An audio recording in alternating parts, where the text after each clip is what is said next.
آگاہی صحت ڈاکٹر وقار ربانی کے ساتھ، جہاں صحت کے متعلق بہترین معلومات آپ کی پہنچ میں۔ تو ابھی سبسکرائب کیجیے اور بیل آئیکن کو دبانا مت بھولیے۔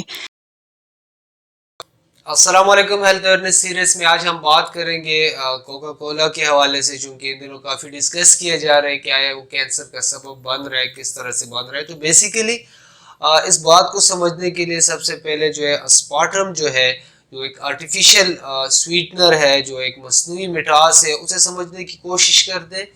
یہ ایک مصنوعی مٹھاس ہے جو کہ عرصہ دراز سے مختلف قسم کی چیزوں میں استعمال ہوتا آ رہا ہے، جو کہ کولڈ ڈرنکس بھی ہے، اس کے علاوہ چنگم وغیرہ، اس طرح کی چیزوں میں یہ استعمال ہوتا آ رہا ہے۔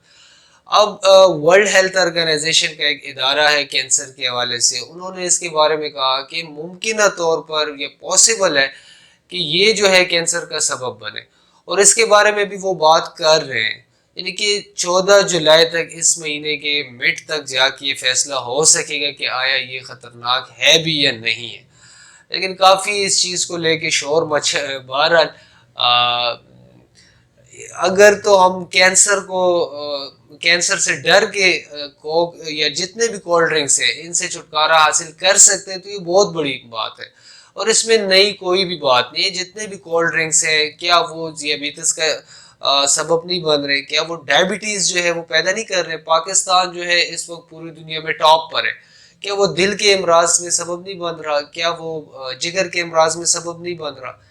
کیا وہ موٹاپا نہیں پیدا کر رہا ہے؟ یعنی کہ جتنے بھی کولڈ ڈرنکس ہیں وہ یہ ساری چیزیں پیدا کر رہے ہیں، پہلے سے پیدا کر رہے ہیں۔ اب یہ ہم نے ڈیسائیڈ کرنا ہے کہ اس میں سے کس چیز سے ڈر کے ہم اس کو چھوڑ سکتے ہیں۔ اگر تو کینسر کو سبب مان کے آپ چھوڑ سکتے ہیں، کم کر سکتے ہیں، تو بالکل آپ اس چیز کو چھوڑ دیں، کیونکہ اس کے سائیڈ ایفیکٹس تو اپنی جگہ پر لازمی طور پر ہیں۔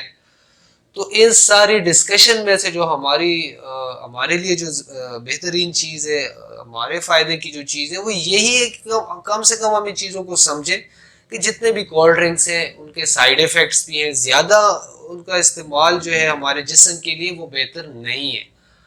تو اگر ہم ان چیزوں کو چھوڑ سکتے ہیں، کم کر سکتے ہیں، یہ فائدے کی بات ہے۔ بہت شکریہ۔